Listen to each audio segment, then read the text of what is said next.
Boa tarde, amados.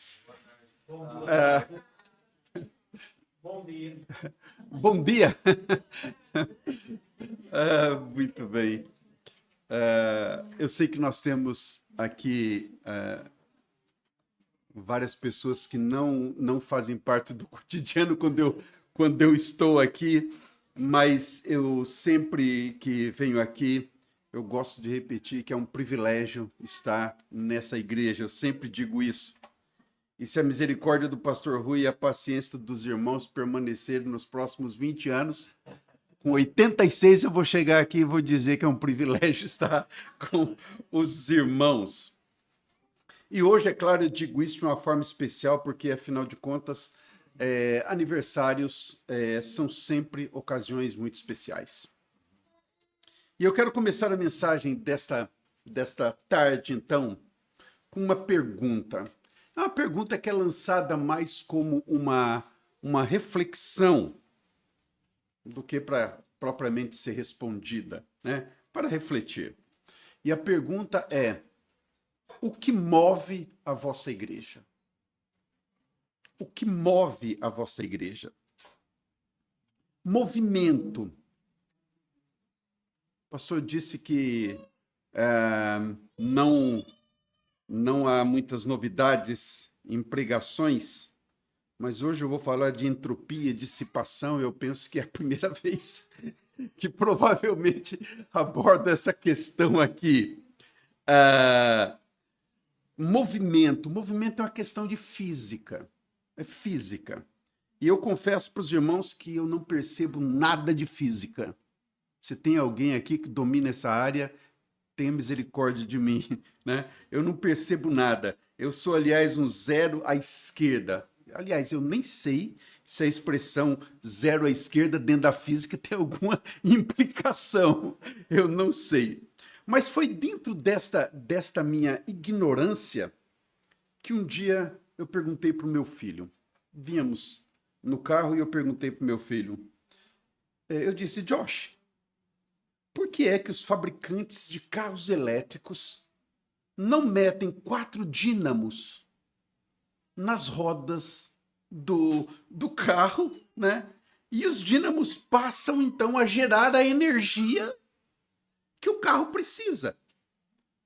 Eu disse para ele, eu me lembro que quando eu era criança, as bicicletas tinham assim um dínamo que nós encostávamos nas rodas e aquilo servia para acender a luz da bicicleta.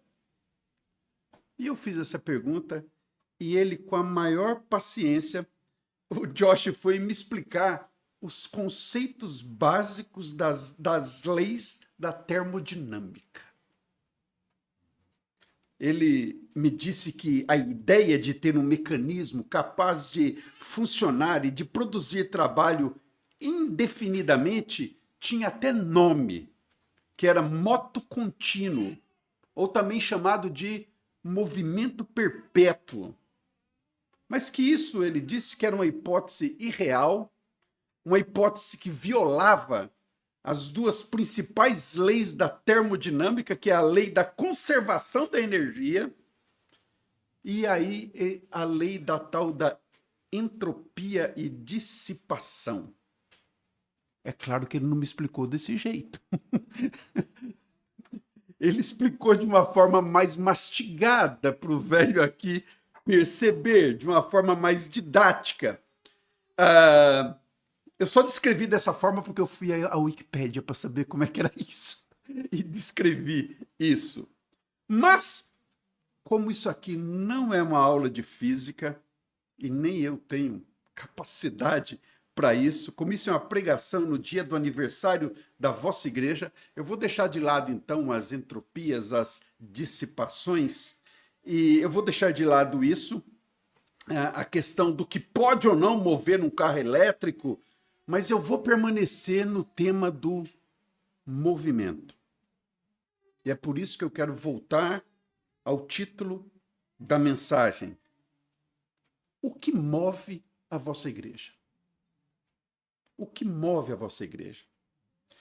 E para embasar biblicamente a resposta a essa questão, eu vou tomar 3 textos. Zacarias 4:10, Filipenses 1, dos versos 3 ao 5, e 1 Samuel, capítulo 7, o verso 12. Mas vamos a mais uma breve oração. Senhor, em nome do teu Filho Cristo Jesus, somos gratos a Ti por essa igreja estar a completar mais um ano, Pai, de trabalho maravilhoso nesse sítio.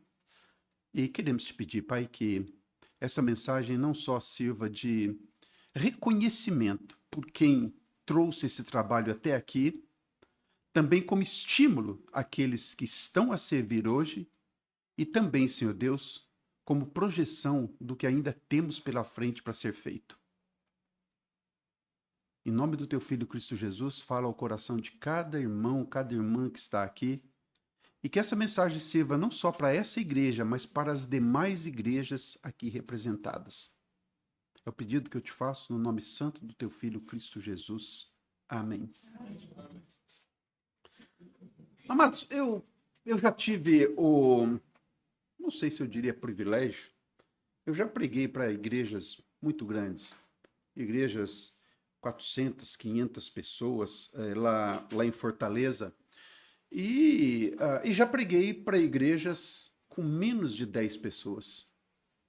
Nós aqui, quando chegamos, fomos a Valença, a Igreja Batista de Valença estava bem em queda naquela altura, não sei como está hoje, e encontramos lá menos de 10 pessoas, e todas sexagenárias para cima. Uma igreja que aparentemente estava ali a definhar, se não me engano, com essas novas vagas de imigração, deu uma subida lá. Mas já preguei para grandes congregações e para pequenas congregações. E a primeira coisa que me veio à mente na hora de elaborar a mensagem dessa tarde foi a questão do tamanho. Tamanho. O que significa grande e pequeno na lógica de Deus?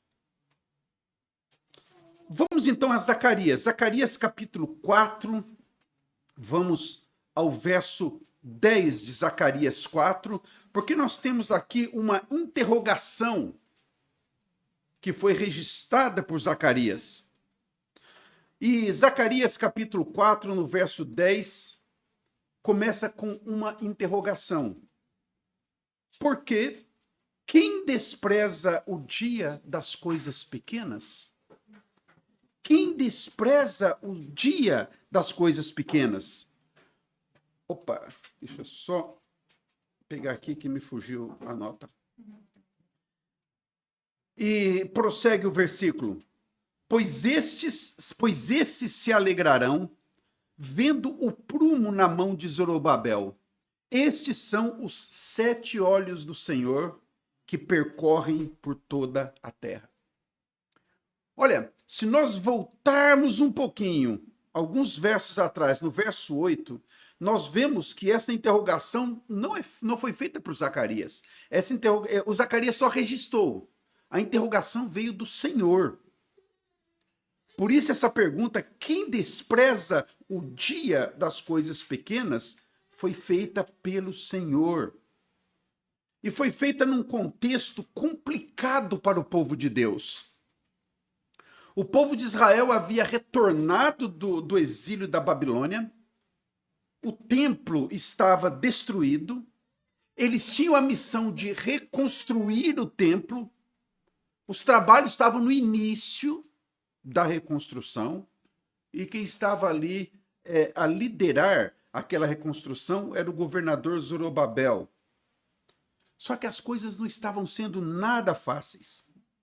A realidade era desanimadora, faltava recursos, os inimigos tentavam fazer parar a obra e, acima de tudo, o novo templo, ele parecia pequeno, ele parecia insignificante se comparado ao templo anterior, ao grande templo de Salomão.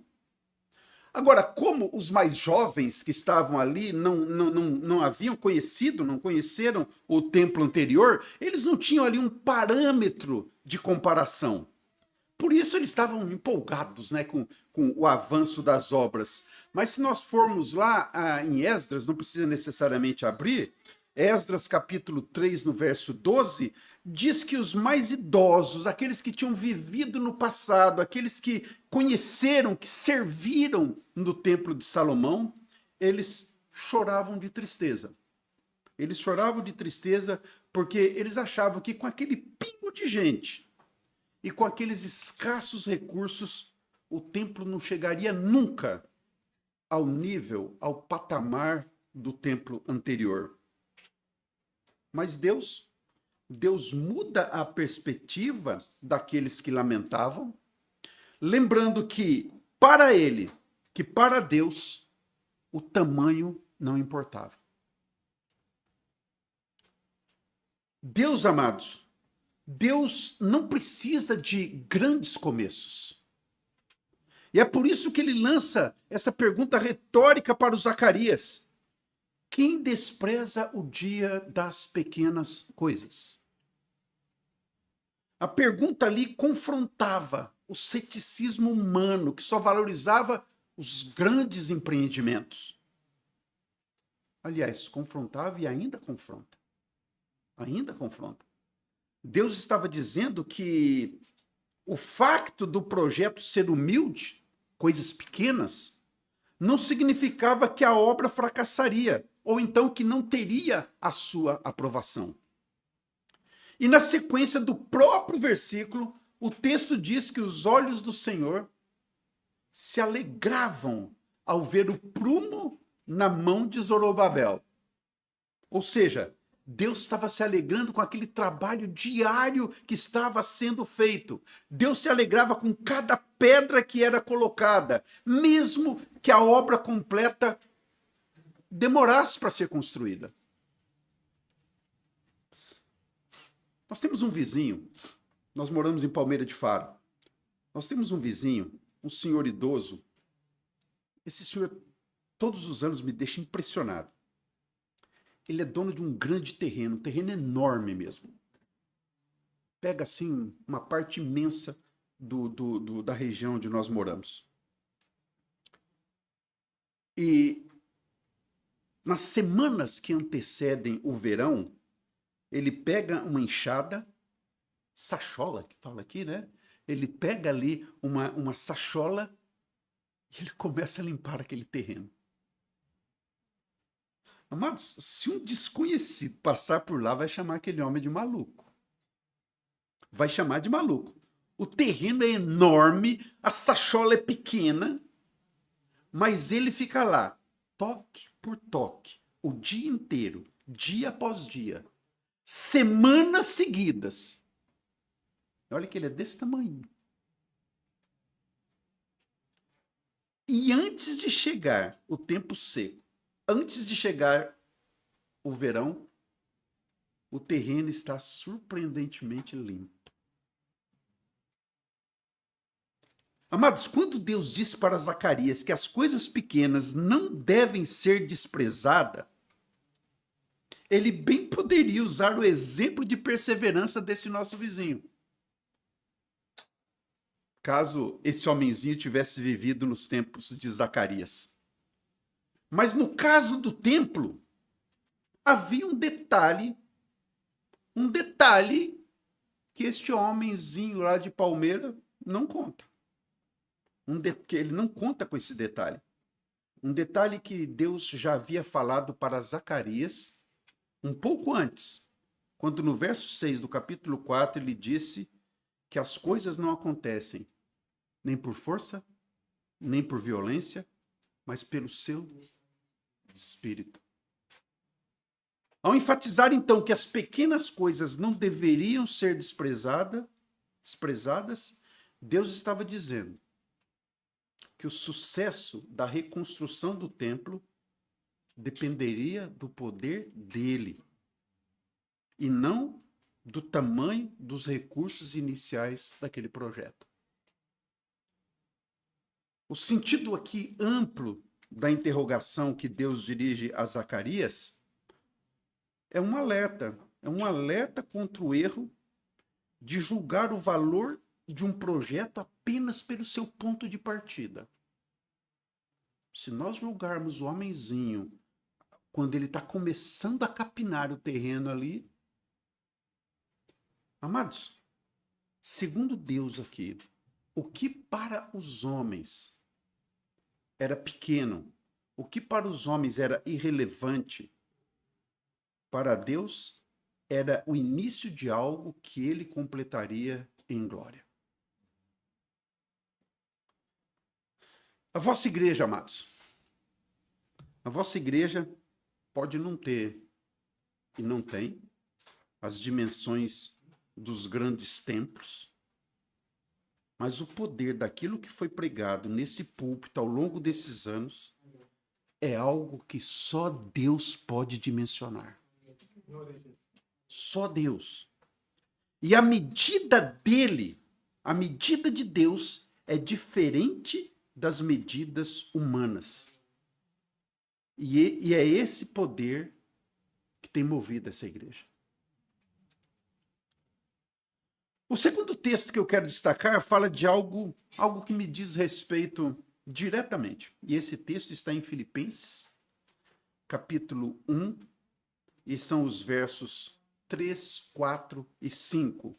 Esse texto, em relação a essa igreja, fala-me a mim e a minha família diretamente ao coração. É um agradecimento.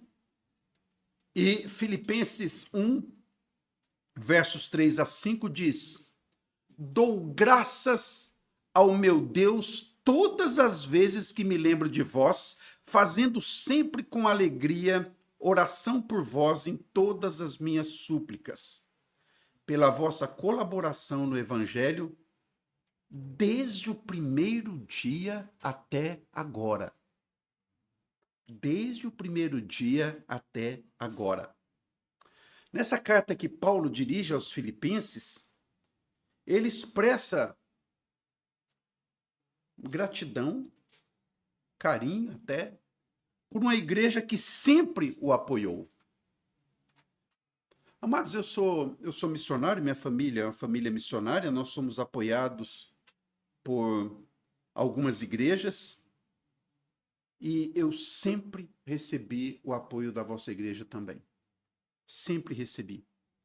E quando eu visito igrejas que têm esse apoio mais regular, é natural que nessas visitas leiamos esse versículo. É natural. Faz parte do portfólio dos missionários, né? É mesmo um texto de gratidão e é correto usar esse texto desta forma. Mas na parte final do verso 5, está embutido um detalhe que nem sempre é destacado. Nem sempre é destacado. Paulo diz que os filipenses cooperaram com ele desde o primeiro dia. É interessante nós lembrarmos que a igreja primitiva, nessa altura, estava ainda embrionária. A igreja estava começando. A igreja de Filipos, ela estava crescendo a cada ano. Quando Paulo lembra que recebeu apoio desde o primeiro dia, ele está reconhecendo o valor dos pioneiros. Dos pioneiros. Ele está reconhecendo o valor daqueles que começaram a apoiá-lo quando a igreja ainda era pequena. E é aqui que, além de agradecer a Deus pelas pessoas que fazem parte hoje desta igreja, nós devemos reconhecer o valor daqueles que têm se mantido fiéis desde o primeiro dia. Nós devemos reconhecer o valor dos pioneiros desta igreja, o valor daqueles que têm caminhado juntos até o dia de hoje, até agora. Eu digo, amados, é a força da vossa comunhão. É aquilo que a Bíblia chama de koinonia. É a força dessa comunhão que mantém esta igreja viva. e não as suas dimensões. É a cooperação no evangelho e o amor entre os irmãos que tem movido essa igreja. E por fim, o terceiro texto que eu quero destacar está em 1 Samuel, capítulo 7. Vamos para o verso 12. É o terceiro texto que eu quero destacar aqui. E em 1 Samuel, capítulo 7, verso 12, a palavra de Deus diz: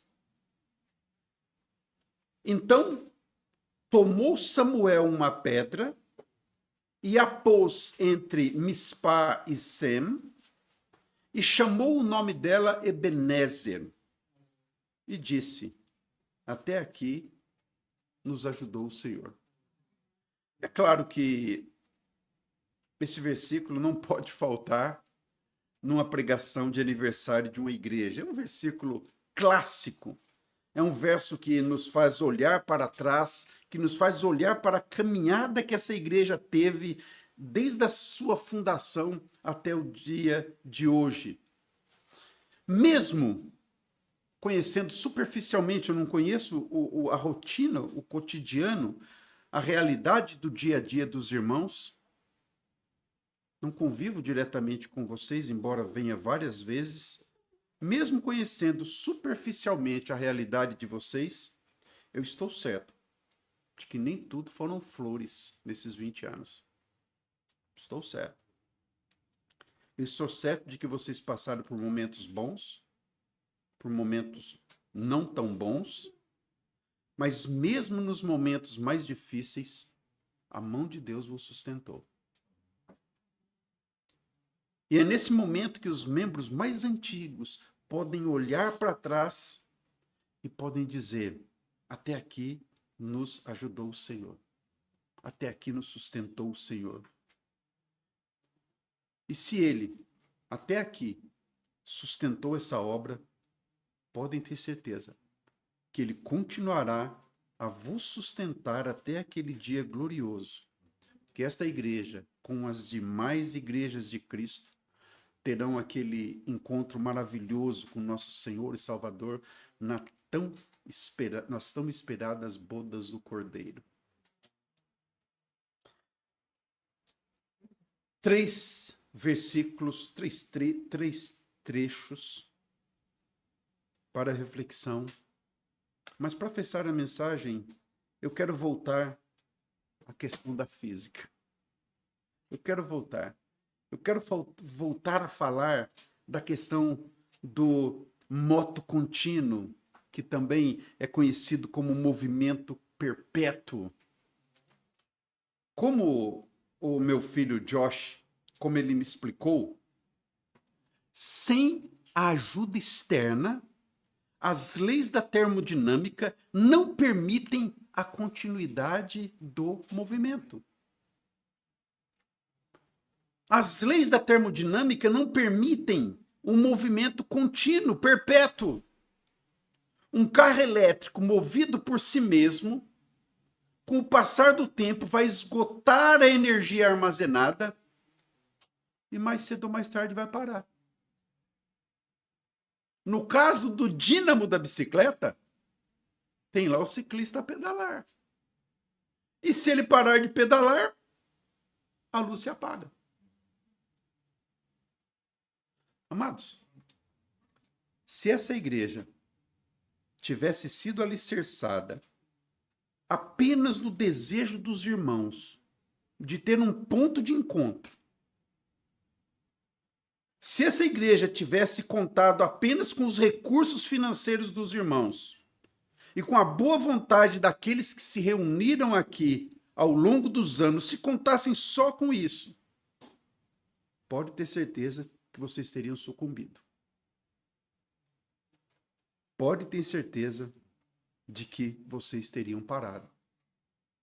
A energia acumulada já teria se esgotado e vocês já teriam parado e essas portas já estariam fechadas. Uma igreja, amados, ela não continua em pé por causa de uma energia própria. ela não continua em pé por causa de um moto contínuo, mas sim porque existe uma fonte externa alimentadora. E esta fonte é o Senhor. E essa fonte é o nosso Deus, é uma fonte maravilhosa, é uma fonte que renova as nossas forças todos os dias, contrariando a lógica do esgotamento humano. E a razão pela qual vocês estão a comemorar mais um aniversário é porque vocês têm uma energia infinita. Aliás, não é porque vocês tenham uma energia infinita, mas sim porque vocês estão permanentemente conectados a essa fonte externa alimentadora. Uma fonte cuja lógica está baseada também nas palavras de Isaías, lá no capítulo 40 de Isaías.